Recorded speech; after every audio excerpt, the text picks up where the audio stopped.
Hey guys, DM here with cleaningcashflow.com. Today we are talking about how I automate my onboarding process through an online orientation. I think though, before you dive into this, if you haven't already, I would recommend you go to the videos and blogs, and you can check out the blog on the process of recruiting qualified independent cleaning professionals. Because here in this video and in this blog post, I talk about the 4 phases of recruitment. And so you can understand what it looks like to even get a candidate that is qualified in order to even get to this part, which is the orientation process. Also, if you are looking for pre-done stuff, like the stuff that I use, like I have on the online shop, under recruiting independent cleaning professionals, there's that video again, but then you can also access job post packages, the screening leads package, how to vet candidates, and how to interview them, or get the whole bundle together if you guys want. Now, you don't need this to have today's information be relevant, but that's a good place to start. So let me just show you what I do in terms of automating my orientation process. So in order to show you that, I kind of have to show you from the beginning when a cleaner submits an inquiry form. So I use a software that is like a free forms. You could do it from Google Forms, you can do it from whatever, and that's what I use for the application inquiry form. So then when the candidate who's interested, they see the job post somewhere like on Craigslist or care.com or on Facebook or wherever, they submit the job inquiry form. When they do that, there's going to be a trigger that is going to cause them to be added as a deal in my ActiveCampaign pipeline. So this is my recruitment pipeline in ActiveCampaign.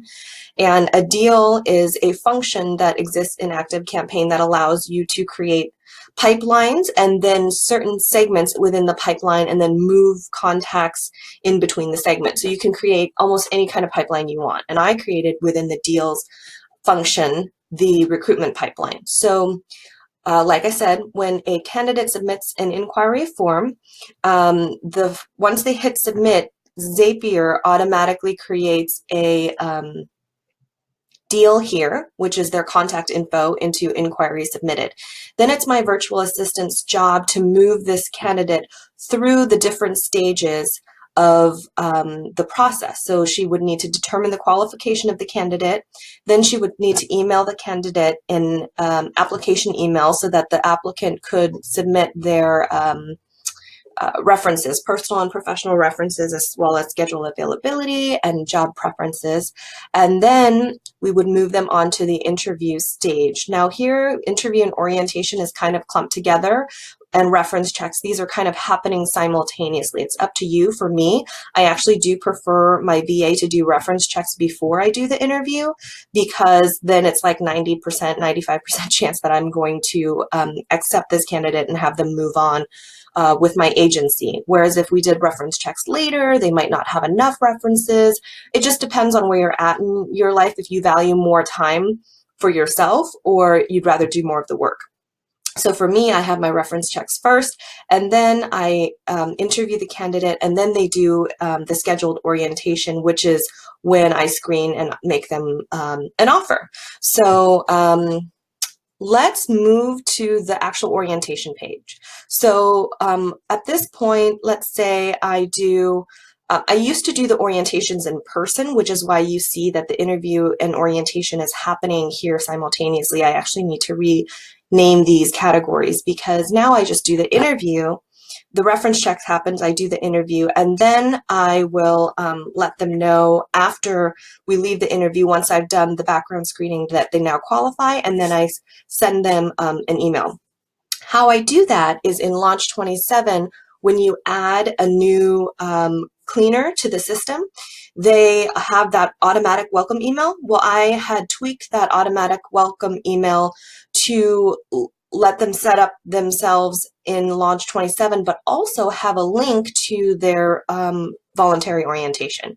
So when they click on that link, it actually takes them to here. Now, this is the software that I use to do my voluntary orientation automated. It's called teachable.com. You can create your own course on there. This is not the only platform that you can use, of course. There's plenty of others. And I offer this course for free. Now, only the person who has the link that I give them can enroll in the course.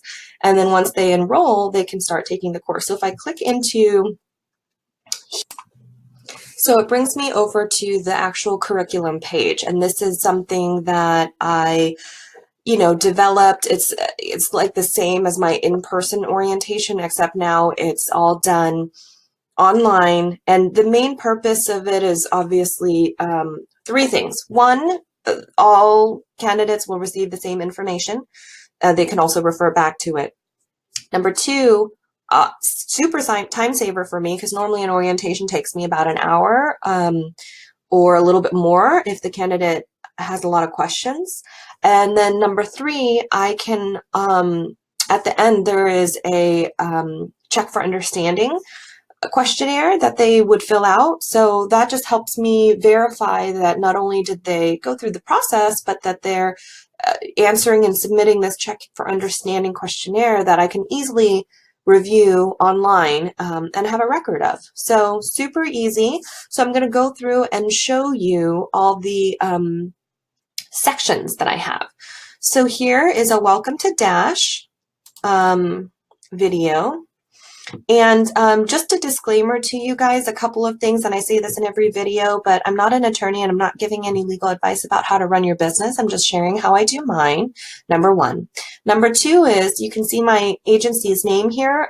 Dash of Clean Referral Agency is where I run my referral agency, and you're welcome to go check out.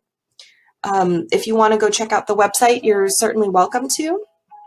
Oh, it goes right into playing the video. Let's see. But the only thing that I would caution you against is, and this is for my website or anybody else, if you like the content and you feel like you want to duplicate what's there, just make sure that you make it your own. Nobody wants their website to be exactly duplicated. It's just kind of, common courtesy, I would say. But then the other thing too is never, ever, ever steal somebody's verbiage online, just because it actually will penalize either yours and or their website organic ranking. So if you admire and like somebody's website, just make sure that you create your own content and you can mirror them just like we all do, but just make sure you never ever take somebody's words word for word or even super, super close to their word. Just find new ways to say different things, okay? Because I actually did run into that where somebody stole my content and put it on their website, and then we're getting dinged for it on SEO. So, and sometimes if you don't have someone who's working on your SEO, you might not know that about your website, and so you might be causing issues where you don't have to. Anyway, so the introduction, it goes right into a video. Let's see what this video is. I used to work for an international cleaning company doing sales for them through college. And okay, so you can see I go into a little video about the history or the background of the company and me. This is just to, get their feet wet and introduce them to the agency so that they can understand that we're in business and why we're in business. I tell them about my background and how I worked for a really big cleaning company, but I wanted something where the cleaners were treated better, got paid more, had more freedom and flexibility. Anyway, so there's that. And then we move into the introduction on the app. So my agency, we use Launch 27's app. How do I get to that? Let's see. Oh, there it is. It's just lower because I'm recording at the same time. Okay, so, oh, that's so cool. I didn't realize it jumps into the video right away. Oh, that's not a cute look. Let's just pause somewhere where it's just a little bit more decent. Anyway, here's where I talk about introducing the apps to the cleaners. I give them a verbal explanation so it's not so boring for them to watch. Yeah, and then down here, I give them links to the Launch 27 app videos and then help them with certain instructions that Launch 27 provides for the app. So they're going through and they're seeing that content. The next section is about how to accept jobs. So this one, I'm going over information on how we communicate with each other as an agency and as the cleaning professionals. So, I let them know that jobs will be coming through via invitations. They can accept, but if they don't want the job, they don't need to decline. It's just kind of like informing them on what to expect with regards to the app and how to accept jobs. The next section is completing the jobs in the app. So it's sharing with them how they can complete the jobs using the app.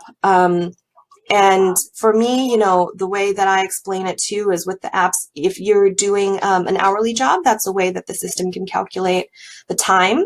And then, if they want to use other functions, it also explains like the difference between hourly jobs and flat fee jobs.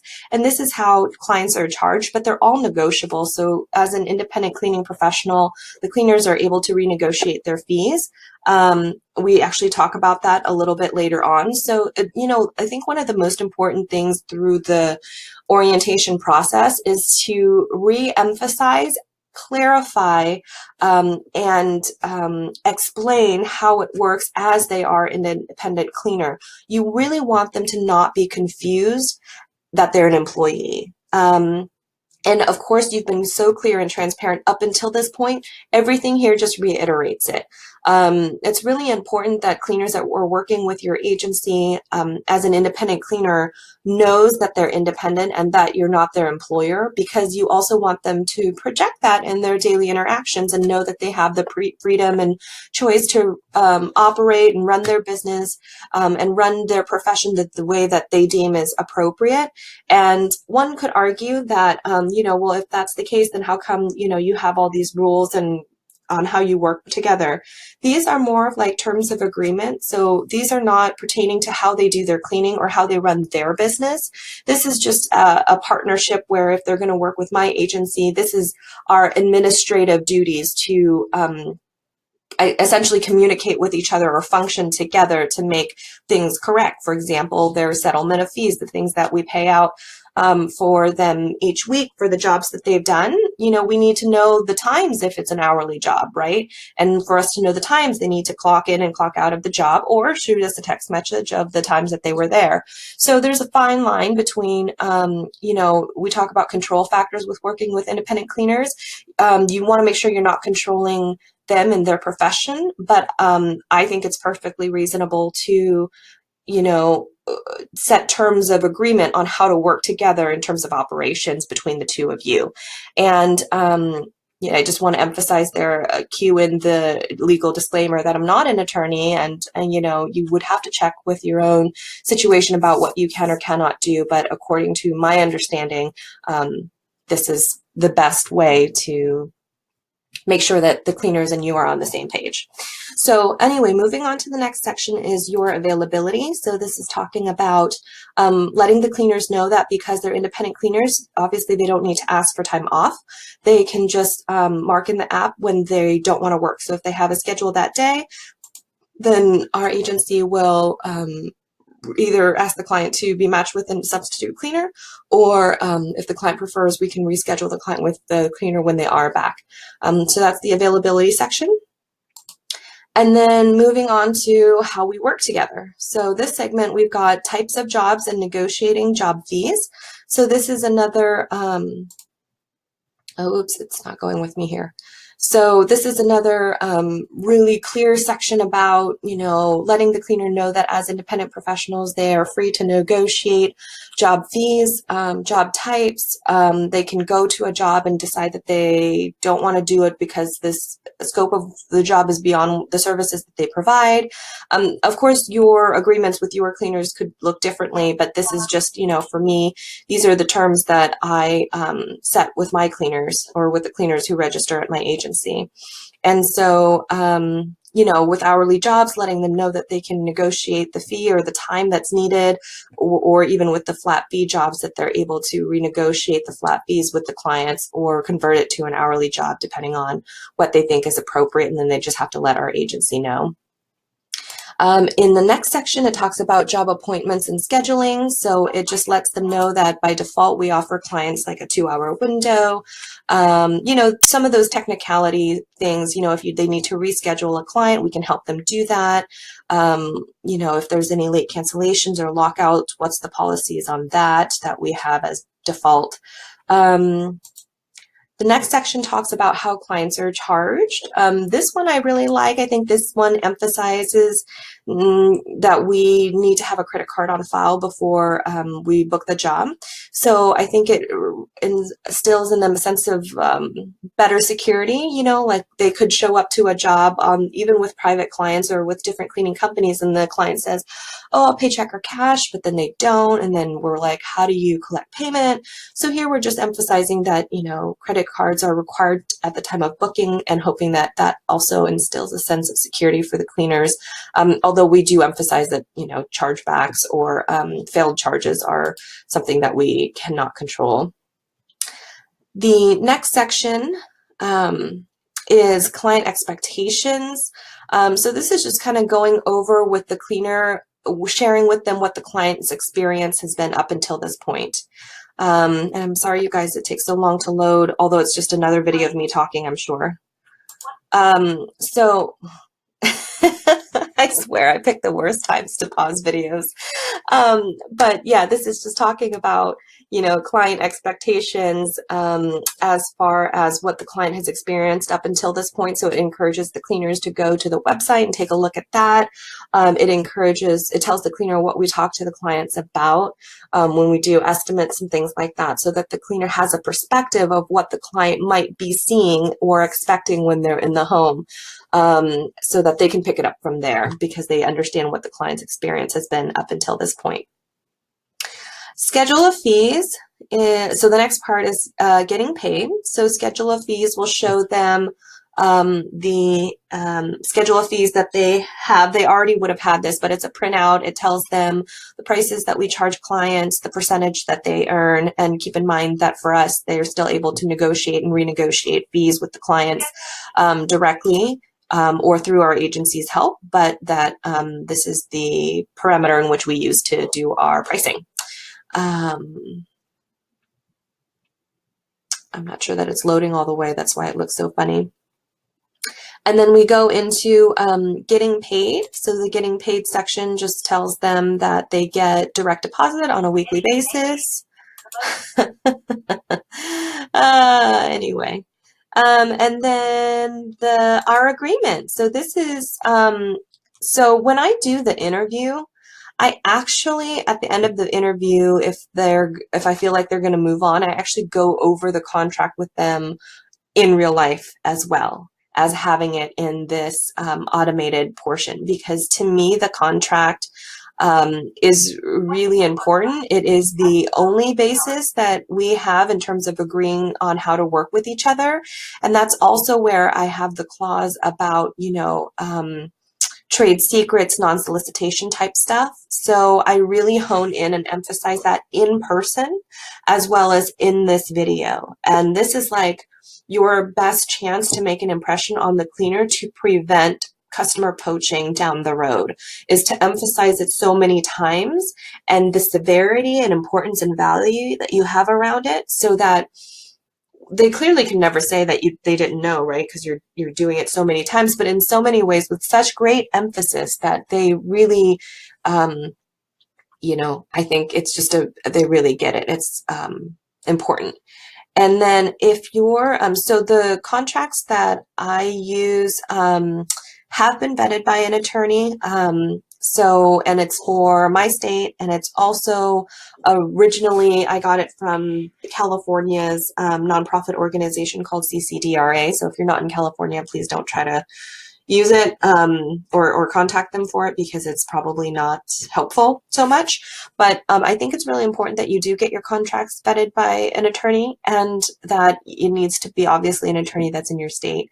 A lot of people, and I'll just throw this out there too, we're on social media so much. I love our Facebook group, you guys. I also love all of the other Facebook groups that we're in with other house cleaning owner professionals. And something that's really always on the top of my radar is when I give advice, or let me take that back. When I share what I do, I try to really emphasize that that's particular to me and my state and my business and my agency. I do not think that Facebook should be a legal resource center, and I think that it would be foolish if you relied your entire business's ownership, accountability, liability, contract, all that stuff on what people have to say in a social media group. Because they may or may not have experience. If they do, it may or may not be relevant to you and your state or whatever business that you're operating. So just, tread carefully with that. Feel free to ask the groups, but even for someone like me, who I feel like I have a really good grasp on this kind of stuff, even I'm super cautious about the kind of information I put out there or how firm I am about it. Like I've had some people say some wonky things to me about, independent contractor law or working with independent cleaning professionals or domestic workers. And I'm like, are you sure? Like, okay, I don't even get into it too much just because, that's you ultimately, if ultimately the person who's going to be responsible for your business is you. So just make sure that you take that accountability. Okay, so moving on to the next section. This one is more like for goodwill. This is just trying to share with the cleaners, 5 reasons why workers, love working with our referral agency. So it's just a video that I did for marketing. I also use this video in my automation campaigns for the cleaners once they onboard. I do send them emails on a regular basis to try to maintain culture, prevent poaching, gain goodwill, increase referrals, that kind of stuff with the cleaners. So, this is just a video that I have them see that they'll see again some point down the road in one of the emails. Whoa, that's really loud. And then I have, I asked the cleaners to refer other cleaners. And now that they know more about our agency and, this is when the excitement comes in, they might be really excited and want to share our agency with other cleaner friends that they have. And like I told you, most of the cleaners that I have on my registry now, they come by referral from other cleaners. Now that took a lot of legwork to get to. It's not like you post up an ad, you get a cleaner, and suddenly that cleaner refers their 20 cousins. But once I had I think like a dozen-ish cleaners, I found that they really started to refer people that they knew. And and at some point your well is going to run dry on that, or your growth will outpace the amount of referrals that you're going to get. It's so funny. I'm just a bad pauser. But the referrals that you get sometimes will run dry and it'll be outpaced by your growth, or you just, won't have enough referrals. And so you can't always count on that. But if you have a good incentive and they feel like it's a win-win situation that working with your agency, they're not losing out on income, but they've yet to gain so much. They get to gain, free services like, customer service, estimates, billing, scheduling and rescheduling, all these things that we do and help them out, but it doesn't cost them anything because the money that they take home is equivalent to what they would normally charge their own clients anyway, and that we're just charging this to our clients for the service that we provide for our clients by screening and vetting qualified cleaning professionals. So, and then the last section is the Check for Understanding survey. So they click on there. It says, when you're ready, please click here to take your Check for Understanding questionnaire. And so they click into it and it takes them to, it takes them to the Check for Understanding survey. So here you're going to ask them questions to make sure that they understand all of the things that they just viewed. So here, this isn't really a test. It's not like if they got something wrong, I'd be like, oh, denied, you're not working with our agency anymore. But we really want them to get these things right because it shows us that not only have we conveyed all this information, but it's also that they take it in. And the things that I'm really looking for is that working relationship one. So Are you an employee of our agency, or are you an independent worker, or, different things, different ways that you can ask that.